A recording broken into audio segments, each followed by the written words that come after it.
Assalamualaikum warahmatullahi wabarakatuh. Anak-anakku kelas 4 yang Pak Guru sayangi. Yang saat ini kalian tentunya masih berserta keluarga di rumah. Mudah-mudahan selalu diberikan kesehatan oleh Allah. Amin. Untuk pembelajaran akidah akhlak kali ini kita akan membahas tentang iman kepada kitab-kitab Allah. Adapun tujuan pembelajaran yang kalian harapkan, ya, yang kalian harus memahami dan menjelaskan, yaitu yang pertama tentang arti kitab.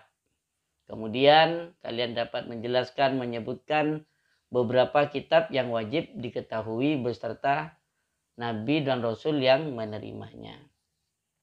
Kemudian kalian dapat juga menyebutkan beberapa keutamaan Al-Quran dibandingkan dengan kitab Allah yang lain, beserta sikap beriman kepada kitab-kitab Allah, dan juga kalian dapat menjelaskan fungsi diturunkannya kitab. Nah, untuk lebih barokahnya, mari kita mulai pembelajaran kali ini dengan ucapan Bismillahirrahmanirrahim. Nah, anak-anakku yang Pak Guru sayangi, kitab merupakan kumpulan wahyu Allah Subhanahu wa Ta'ala yang diturunkan kepada Rasul-Rasulnya. Sedangkan suhuf, ini merupakan lembaran-lembaran suci seperti suhuf Ibrahim dan lain sebagainya. Nah, yang kita bahas kali ini yaitu tentang kitab yang diturunkan kepada para nabi dan Rasul Allah. Dan tentunya kitab di sini yang Pak Guru jelaskan yaitu tentang kitab yang wajib diketahui dan wajib diimani. Apa saja itu? Yang pertama adalah kitab Taurat. Kitab Taurat ini adalah kitab wahyu Allah yang diturunkan kepada Nabi Musa alaihissalam. Kemudian setelah selesai diturunkan kitab Taurat, kemudian berikutnya diturunkanlah kitab Zabur. Kepada siapa kitab Zabur diturunkan? Yaitu kepada Nabi Daud alaihissalam. Kemudian setelah selesai masanya kitab Zabur, kemudian Allah Subhanahu wa Ta'ala menurunkan kitab yang ketiga yang wajib kita ketahui, yaitu kitab Injil yang diturunkan kepada Nabi Isa alaihissalam. Kemudian yang terakhir, setelah kitab Injil selesai masa baktinya, sudah kadaluarsa, akhirnya disempurnakan oleh Allah Subhanahu wa Ta'ala, yaitu dengan kitab Al-Quran. Jadi kitab Al-Quran ini kitab yang menyempurnakan kitab Allah sebelumnya.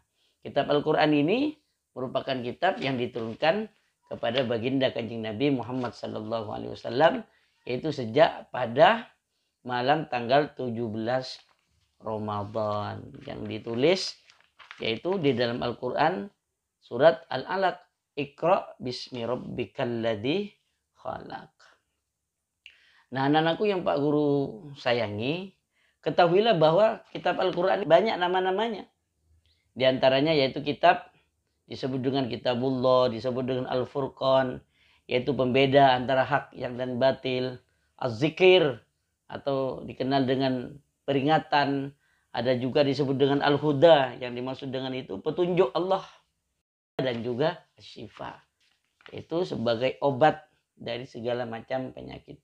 Bagaimana cara mengimani kitab-kitab Allah? Maka kita harus yakin bahwa semua kitab, dari kitab Taurat, kitab Zabur, Injil, dan Al-Quran ini, kita yakini bahwa semuanya itu datangnya dari Allah Subhanahu wa Ta'ala yang diturunkan kepada Nabi dan Rasulnya melalui malaikat Jibril. Kemudian mempercayai nama-nama kitab seperti Taurat, Zabur, Injil, dan Al-Quran. Dan juga di dalam Al-Quran, maka kita harus meyakini di dalam Al-Quran itu kan ada cerita, ada kisah nabi-nabi sebelumnya. Maka kita sebagai orang yang beriman kitab Allah, beriman kepada kitab yang sebelum Al-Quran, itu salah satu adab kita, beriman kepada kitab-kitab Allah. Kemudian selanjutnya, apa sih keistimewaan kitab Al-Quran dibanding dengan kitab-kitab Allah yang lain. Jadi Al-Quran itu merupakan sama. Ya, Al-Quran ini dengan kitab-kitab sebelumnya sama.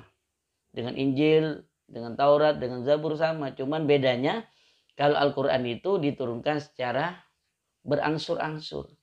Sesuai dengan keadaan. Sesuai dengan kebutuhan. Itu Al-Quran. Kemudian Al-Quran juga di sini merupakan penyempurna dari kitab-kitab Allah sebelumnya. Seperti kitab Taurat, penyempurna kitab Taurat, penyempurna kitab Zabur, penyempurna kitab Injil. Jadi penyempurna. Kemudian keutamaan Al-Quran juga ketika kita membaca huruf demi huruf, maka kita akan mendapatkan pahala. Selain itu, Al-Quran itu juga tidak pernah akan kadaluarsa. Jadi kalau Taurat berakhir setelah diturunkan Zabur. Zabur berakhir setelah diturunkan dalam kitab Injil. Dan kitab Injil berakhir setelah diturunkan kitab Al-Quran. Sedangkan kitab Al-Quran tidak ada masanya, tidak ada zamannya. Ila yaumil qiyamah. Itu ya yang dimaksud dengan keutamaan. Dan keutamaan yang luar biasa yang dimiliki oleh Al-Quran. Jadi Al-Quran itu dijaga keasliannya oleh Allah. Inna nahnu nadzikra wa inna lahu lahafidun. Jadi Allah itu menurunkan Al-Quran dan juga menjaga Al-Quran dari tangan-tangan orang yang tidak bertanggung jawab. Nah, anak-anakku yang Pak Guru sayangi, kemudian apa sih fungsinya Al-Quran itu? Jadi Al-Quran itu memiliki fungsi yang luar biasa.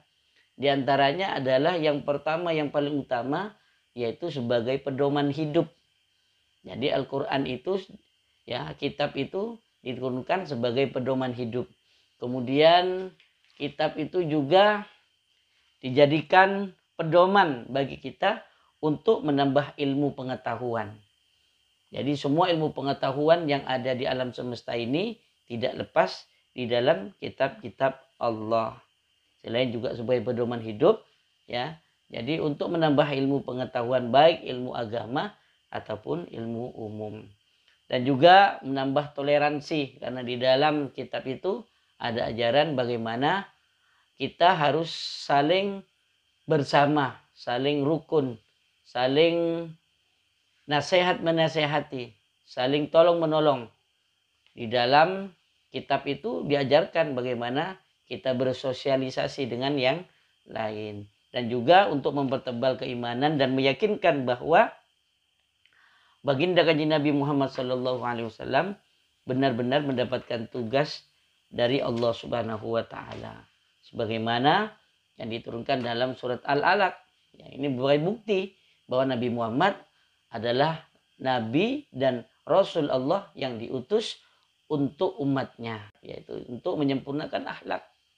Kemudian Baginda Kanjeng Nabi Muhammad juga mendapatkan wahyu yang kedua. Yaitu surat Al-Hijr. Dan juga mendapatkan surat Al-Mudassir. Itu sebagai bukti bahwa beliau itu mendapatkan tugas. Apa tugasnya? Berdakwah secara terang-terangan dan sebelumnya berdakwah secara sembunyi-sembunyi. Nah itulah anak-anakku kelas 4 yang Pak Guru sayangi tentang sekilas yaitu tentang iman kepada kitab-kitab Allah Subhanahu wa Ta'ala. Mulai dari kitab Taurat, kitab Zabur dan juga kitab Injil, dan terakhir adalah kitab Al-Quran. Nah untuk selanjutnya kalian buka buku LKS-nya yaitu pada halaman 27. Kalian kerjakan 27. Kemudian kerjakan halaman 30 sampai pada halaman 32. Nanti bisa dikerjakan di buku tulis. Ya, bagi yang punya bisa langsung di buku LKS-nya atau di buku tulis. Nanti minggu depan akan kita bahas bersama-sama. Demikian dari Pak Guru, kurang lebihnya mohon dimaafkan. Wallahul muwaffiq ila aqwamit thoriq. Assalamualaikum warahmatullahi wabarakatuh.